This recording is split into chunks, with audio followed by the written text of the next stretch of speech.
අයිබෝන් සර් මම දැන් කට්නායකේ ඉන්නේ දවස් දෙකක් තුනකට කලින් අපිට නැති වෙලා මේ මොකද ඕටමාඩි කෙල්ලුව කෙනෙක් නැති වෙලා තියෙනවා කියලා කිව්වා. ඒ විදියම ඒ කෙල්ලුව දැන් අපි සර්ව් කළා, අපි ෆයින් අවුට් කළා, ඒ ලොකේෂන් ෆයින් අවුට් කළා.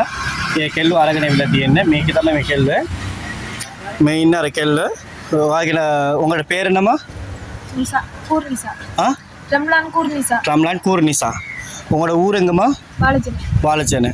உங்களோடது பேர் என்னப்பா? ராமர் கேதீஸ்வர். ராமர் கேதீஸ்வர். சொந்த ஊர் எங்க? பவுனியா. நீங்க? நான் வந்து ஞானசேகரம் தமிழரசன். ஞானசேகரம் தமிழரசன். ஞானசேகரம் தமிழரசன். தமிழரசன். ஓகே. நீங்க ஊருங்க?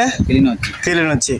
அதாவது இந்த பிள்ளைய தான் வந்து பார்த்தீங்கன்னா 16 வயசுல திருமணமாகி அந்த பிள்ளை வந்து பார்த்தீங்கன்னா நர்சரி ஆஃபீஸுடைய இதுக்கு போயிட்டு திருமணமாகி எல்லாம் முடிச்சு அப்புறம் அந்த வாழ்க்கை முறிவுக்கு வந்து அதில் வந்து அழுத்தங்கள் இருந்து மன அழுத்தங்கள் இருந்து சூசைட் அட்டம் பண்ணி வாழைச்சல் ஹாஸ்பிட்டலில் எத்தனை மாதம் நீங்கள் சூசைட் அட்டம் பண்ணீங்க? 9 மாதம். இந்த வருஷமா? 2025 9 மாதம் 2025 9 மாதம் 22 நீங்கள் தற்கொலை வச்சு மேற்கொண்டீங்க. அதுக்கப்புறம் வந்து பார்த்தீங்கன்னா இவங்களுக்கு உளவியல் சார்ந்த ஒரு ட்ரீட்மெண்ட் கவுன்சிலிங் கொடுக்கணும்னு சொல்லியிருந்தாங்க. அதுக்கப்புறம் பார்த்தீங்கன்னா இப்போ நடக்கக்கூடிய பிரச்சனை பார்த்தீங்கன்னா இவர் தான் அவங்களுடைய பாய் ஃப்ரெண்டுற மாதிரி சொல்லியிருந்தாங்க. ஆனால் இப்போ இவங்க பாய் ஃப்ரெண்டு கிடையாது. இவங்க யாரும் அவங்களுக்கும் அண்ணா. இவங்க தம்பி. அதாவது நீங்கள் கூட பிறந்த உடப்பிறப்பு கிடையாது. உங்களுக்கு இவங்களுடைய பழக்கங்கள் எப்படி ஆச்சு? நீங்கள் வந்து ஓட்டம் ஆடி இவங்க வந்து இந்த மாதிரி இருக்கிறாங்க. என்ன இவங்க எப்படி பழக்கமாச்சு இவங்க? ஃபர்ஸ்ட் வந்து 9 மாசம் 28 வந்து ஒரு கம்பெனிக்கு வேலைக்கு போயிருந்தேன். எங்க வேலைக்கு போயிருந்தீங்க? பிடிசி ஒரு கம்பெனிக்கு வெளியூர் டார்கெட் கம்பெனி. லொகேஷன் அது எங்க இருக்கு?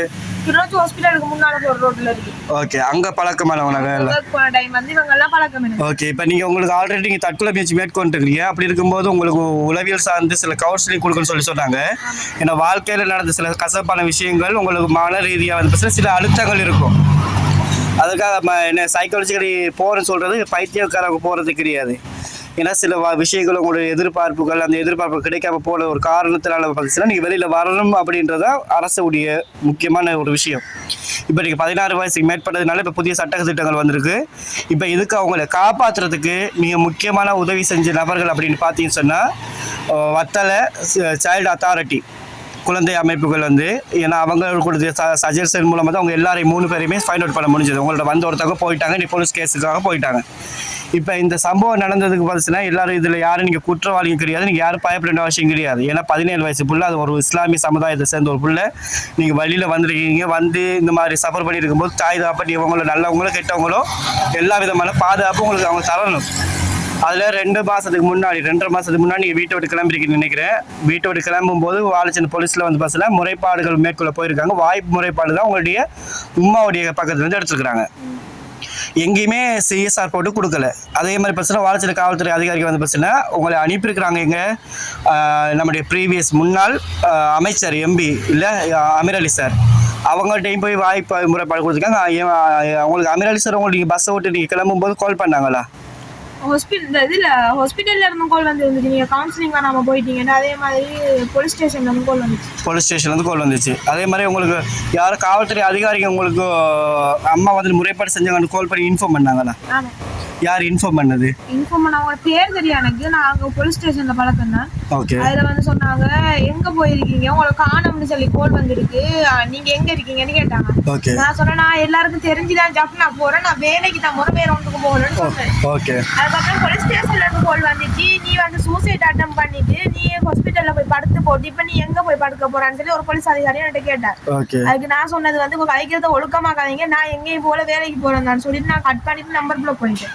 அதுக்கப்புறம் எனக்கு வந்து காலிக்கோட்ல இருந்து ஒருத்தவங்க கால் பண்ணிருந்தாங்க. நான் வந்து டிவோர்ஸ் ஆயின பிரச்சனை சைன் வைக்காம வந்தேன்.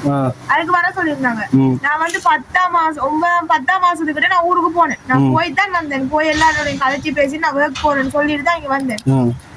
ஒர்க் போனதுல எங்க ஒர்க் போனதுல சில பிரச்சனையால எங்க எல்லாருக்கும் வந்து சில ஒரு பிரச்சனையால நாங்க எல்லாம் வெளியாகிட்டு வந்தோம். இதுல வந்து யாரும் எனக்கு பாய் ஃப்ரெண்டும் கிடையாது, யாரும் வந்து நான் ஹஸ்பண்டும் கிடையாது. எல்லாமே அண்ணா தம்பி முறையெல்லாம் பழகிட்டு இருக்கோம். நாங்க 4 பேர் வந்தோம். அதுல வந்து 2 பேரும் போயிட்டாங்க. ஒன்று வந்து சிந்துஜா அண்ணா, அவங்க வந்து போலீஸ் பிரசிடென்ட் தான் போனாங்க. ஆல்ரெடி அவருக்கு மேல அவங்களுடைய அம்மா வந்து முறைப்பாடு ஒன்று மேற்கொள்ளப்பட்டு இருந்துச்சு ஜஃப்னா போலீஸ் ஸ்டேஷன்ல. ஸோ அதுக்காக அவங்க போயிட்டாங்க. இன்னைக்கு வந்து பார்த்தீங்கன்னா கஸ்டடிக்கு போயிருக்கிறாங்க. போலீஸ் கஸ்டடியில தான் இருக்கிறாங்க இன்னமும். ஏன்னா இந்த விஷயம் வந்து பார்த்தீங்கன்னா உங்களுக்கு முக்கியமாக உங்களை மீட்டு கொள்றதுக்கு நான் பட்ட கஷ்டம் எனக்கு மட்டும்தான் தெரியும். உங்களை அவ்வளோ ட்ராக் பண்ணி, ஏன்னா இது இலங்கை காவல்துறை அதிகாரிகள்லேருந்து அத்தனை பேருடைய உழைப்பு இதில் இருக்குது.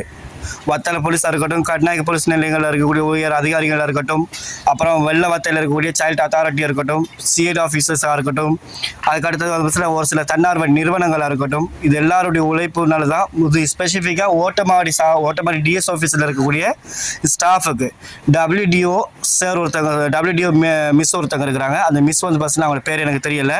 அவங்களுக்கு நீங்கள் நன்றி சொல்லுங்கள். அதே மாதிரி உங்களுக்கு கிராம GS இருக்கிறாங்கல்ல, உங்களுடைய GS வந்து பஸ்ஸினா நீங்கள் உங்களோட GS பிரிவுங்கம்மா செம்மனோட இந்த செம்மனோட GS பிரிவுக்குள்ள சம்மந்தப்பட்ட உங்களுடைய GSக்கு வந்துட்டு நீங்கள் நன்றி சொல்லிங்க. அதுக்கு அடுத்தது வந்து பார்த்தீங்கன்னா காவல்துறை அதிகாரிகள் நீங்கள் நன்றி சொல்லுங்கள். இப்போ நீங்கள் சொல்லிடுங்க, நான் இப்போ இன்றைக்கி இந்த டேட்டையும் கரெக்டாக சொல்லிடுங்க. நாங்கள் நாளை காலையில் நாங்கள் போலீஸ் ஸ்டேஷனில் நிற்போம் அப்படின்றது நீங்கள் கரெக்டாக DOவுக்கும் DS ஆஃபீஸில் உதவி செஞ்ச GSக்கும் DSக்கும் WDO டீமுக்கும் சைல்டு வெல்ஃபேர் அத்தாரிட்டிக்கும் நீங்கள் நன்றி சொல்லிடுங்க. ஓகே, நீங்க சொல்லிருங்க. நீங்க பாதுகாப்பா இருக்கிறீங்களா? ஒரு பாதுகாப்பா இருக்கேன். இன்னைக்கு நைட் வந்து வாழைச்சேனை போலீஸ் ஸ்டேஷனுக்கு போறோம். காலையில வந்து போலீஸ் ஸ்டேஷன் வந்து ஓகே. ஸோ இது வரைக்கும் இப்போ உங்களை கூட்டு வந்தவங்க மூலமா ஏதாவது பாலியல் துன்புறுத்துதல் ஏதாவது இருக்குதா? சேஃபா தான் நான் இருந்தேன். எங்களோட சொந்த அண்ணா மாதிரி எப்படி பார்த்துக்குவாங்களோ அப்படிதான் அவங்க பார்த்துருக்காங்க. ஓகே, எனக்கு இவ்வளோ வருத்தம் வந்து நான் வீட்டில் இருந்து வருத்தமா இருந்திருக்கேன். ஒரு தான் ஹாஸ்பிட்டல் உங்க அம்மாவும் சொன்னா, ஒரு சில ஒரு வருத்தம்னு சொன்னதுக்கு அம்மாவும் சொன்னா, நீ கல்யாணம் கட்டாம இரு, அப்ப நீ எனக்கு கல்யாணம் கட்டணும்னா கேட்டாங்க. ஆனா இவ்வளவு வருத்தம் வந்து இருக்கு. ஆனா இவங்க வந்து எந்த ஒரு இது பயப்படவும் இல்லாம இது நம்ம என்ன சேஃபாக பாத்தி எடுத்துருக்காங்க. சேஃபாக ஏதாவது நீங்க சொல்றதுக்கு இருக்கா? இப்போ காவல்துறை அதிகாரிகள்கிட்ட நீங்க ஏதாவது சொல்றீங்களா? வாழைச்சேனை காவல்துறை அதிகாரிகளுக்கு அவங்க சொன்னதெல்லாம் உண்மைதான். நான் அப்படி ஒன்றும் செய்யல. இல்லையா? அப்படி பார்த்து எனக்கு தோணலையே. நீங்க ஏதாவது நீங்க ரெண்டு ஒரு பாய் ஃப்ரெண்டு கேர்ள் ஃப்ரெண்ட் மாதிரி இல்லையா இருக்கிறீங்க? அப்படி ஒன்றும் இல்லை. அவங்க வந்து எங்களுக்கு வந்து தங்கச்சி இல்லை. ஓகே, இப்போ வந்து இவங்க நாங்கள் ஒரு தங்கச்சி மாதிரி தான் பார்த்துக்கொண்டோம். ஓகே. இப்போ அவங்க தப்பா ஒன்றும் அவங்க வந்து தப்பா யோசிச்சிட்டாங்க. அப்படி ஒன்றும் செஞ்சு கொள்ளல. ஓகே, நீங்க அவங்களுக்கு பாலியல் துன்புறுத்துதல் எதுவும் நீங்க பண்ணல? ஒன்றும் பண்ணல. நிச்சயமா வந்து சொல்ல முடியுமா? நிச்சயமா நான் சொல்லுவேன். அப்படி ஒரு ஏதாவது உங்களை மிரட்டி ஏதாவது அப்படி சொன்னாங்களா? இந்த மாதிரி எல்லாம் ஒண்ணுமே இல்ல. மிரட்டி சொல்ற அளவுக்கு சின்ன பிள்ளையும் இல்ல. எதனால நான் இது வரைக்கும் எல்லாமே நான் ஓப்பனா எல்லாத்தையும் கழிச்சிருக்கேன். அங்க போலீஸ் ஸ்டேஷன்ல அமிலாரிசர் இருக்காங்க, அவங்களுக்கு எல்லாம் தெரியும். நான் எல்லாமே வாழ்க்கை விட்ட பிரச்சனையில எல்லாம் நான் ஓப்பனா கழிச்சிருக்கேன். எதுவும் பயப்படாம நான் இதுலயே ஓப்பனா சொல்றேன். எதுவுமே நடக்கல. தங்கச்சி மாதிரி தான். இது வரைக்கும் நான் இப்படி ஒரு பாசம் எங்கேயுமே கண்டது, எங்களை ஊட்ட கூட கண்டது இல்ல. நான் ரொம்ப கண்டிப்பா. ஏன்னா இப்போதைக்கு இருக்கக்கூடியது இப்ப உங்களுக்கு வீட்டுக்கு போக முடியாது அப்படின்னு நீங்க சொல்லிட்டு இருக்கிறீங்க. ஸோ நான் இப்போ வந்து ஓட்டமாடி டிஎஸ் ஆஃபீஸ்லேருந்து பார்த்தீங்கன்னா ஒரு சில தன்னார்வ நிறுவனங்களும் அரசுடைய அதிகாரிகள்கிட்டையும் சில ஹெல்ப் கேட்டிருக்கிறேன். ஸோ ப்ராப்பராக இதுக்காக வந்து பார்த்தீங்கன்னா நான் கண்டிப்பாக நானே உங்களை கூட கூட்டிகிட்டு போயிட்டு போலீஸ் ஸ்டேஷனுக்கு என்ன பண்ணணுன்ட்டு பார்த்துட்டு உங்களுக்கு வீட்டில் இருக்க முடியலன்னு சொன்னால் முதல்ல வந்து பார்த்தீங்கன்னா நம்ம சைக்காலஜி ஒரு ட்ரீட்மெண்ட்டு போவோம். நீங்கள் அதுக்கு ஒத்துழைப்பு கொடுப்பீங்களா? ஏன்னா நீங்கள் அதுக்காக நீங்கள் அது பைத்தியன்றது நீங்கள் நினைக்க தேவையில்லை, சரியா? நீங்கள் சில ட்ராமா வாழ்க்கையில் நடந்த கசப்பான விஷயங்கள் இதெல்லாம் வந்து பார்த்தீங்கன்னா உங்களோட வாழ்க்கையில் பல அனுபவங்கள் நீங்கள் பெற்றுக்கிறீங்க. அதில் மன கசப்புகள் இருந்துருக்குது, அதாவது நீங்கள் மன அழுத்தங்கள் உள்ளே போயிருக்கிறீங்க. அதுலேருந்து வெளியில் மீண்டு வர முடியும், சரிங்களா? அதே மாதிரி அவங்க சொல்லக்கூடிய இப்போ ஒரு எங்களால் முடிஞ்சது வந்துச்சுன்னா ஒரு 2 வீக்ஸ் வந்து பார்த்தீங்கன்னா நாங்கள் ஆசிரமத்தில் வச்சு உங்களுக்கு கேர் பண்ணுற மாதிரி நான் பார்ப்பேன். எங்கள் ஆசிரமம் மீன் ஒரு அநாத ஆசிரமம் அப்படி கிடையாது. இந்த மாதிரி மறுவாழ்வு, அதாவது குழந்தைகளும் பெண்களும் வந்து பார்த்தீங்கன்னா பாதிக்கப்பட்டிருக்கும் போது அவங்களுக்கு ஒரு கரெக்டான ஒரு கவுன்சிலிங் கொடுக்கக்கூடிய ஒரு இடத்துல நாங்கள் கொண்டு போய் விட்டு உங்களுக்கு ப்ராப்பராக ரெக்கவர் பண்ணி நாங்கள் மறுபடியும் மீட்டு கொண்டு வருவோம். நீங்கள் உங்களோட பூர்ண ஒத்துழைப்பு நீங்கள் கொடுப்பீங்கல்ல? அப்படி கிளியர் பண்றதுக்கு நீங்க அதை இல்லை, அதாவது நீங்க கிளியர் பண்ண நீங்க மன நோயாளி கிடையாது. நீங்க டாக்டர் போனீங்கன்னா ஒரு டெஸ்ட் கேட்பாங்க. மன அழுத்தங்கள்ல இருந்து நீங்க வெளியில வரதுக்கு ஒரு சஜஷன் சொல்லுவாங்க. நீங்க தான் செய்ய போறீங்க. எதுவும் டேப்லெட் கொடுக்க போறது இல்லை, இன்ஜெக்ஷன் போட போறது கிடையாது. ஓகே தானே தம்பி? நீங்க எல்லாருமே வந்து சேஃபாக நீங்க இந்த பிள்ளைய நீங்க காப்பாற்றினதுக்கு ரொம்ப ரொம்ப நன்றி. ஸ்பெசிஃபிக்காக இந்த தங்கச்சிமா, அடுத்தது இந்த தம்பி எல்லாருமே வந்துச்சுன்னா சின்ன வயசு ஆளுங்க. உங்களுக்கு இப்போ 17 வயசு. எத்தனை வயசு உங்களுக்கு? 17 வயசு. தம்பிக்கு 18. இந்த பையனுக்கு 18 வயசு, இவருக்கு 17 வயசு. ஸோ இதைத்தான் நான் இந்த முக்கியமாக சொல்லக்கூடியது. அதுவும் ஸ்பெசிஃபிக்காக டீனா மேடம் வந்து பார்த்தீங்கன்னா வத்தலையில் வந்து பார்த்தீங்கன்னா ஹையர் ஆஃபீஸர். ஸோ அவங்களுடைய சப்போர்ட் இல்லாமல் கண்டிப்பாக இந்த இது நடந்திருக்காது. அது சைல்டு அத்தாரிட்டி அவங்க எனக்கு நிறைய ஹெல்ப் பண்ணாங்க. அதுவும் நான் ரீச் பண்ண டைம் வந்து பார்த்தீங்கன்னா சாட்டர்டே சண்டே. அது ரொம்பவே டிஃபிகல்ட்டான டே வந்து பார்த்தீங்கன்னா அவங்க பர்சனல் ஒர்க் இருந்துமே அந்த லீவ் நாள் இருந்தாலுமே எனக்காக ஹெல்ப் பண்ணியிருந்தாங்க. அதே மாதிரி இவங்களை ட்ராக் பண்ணுறதுக்கு அவ்வளோ விதமான உதவிகள் செஞ்சாங்க எனக்கு. ஸோ அது ரொம்ப ரொம்ப என்ன சொல்கிற மறக்க முடியாதது.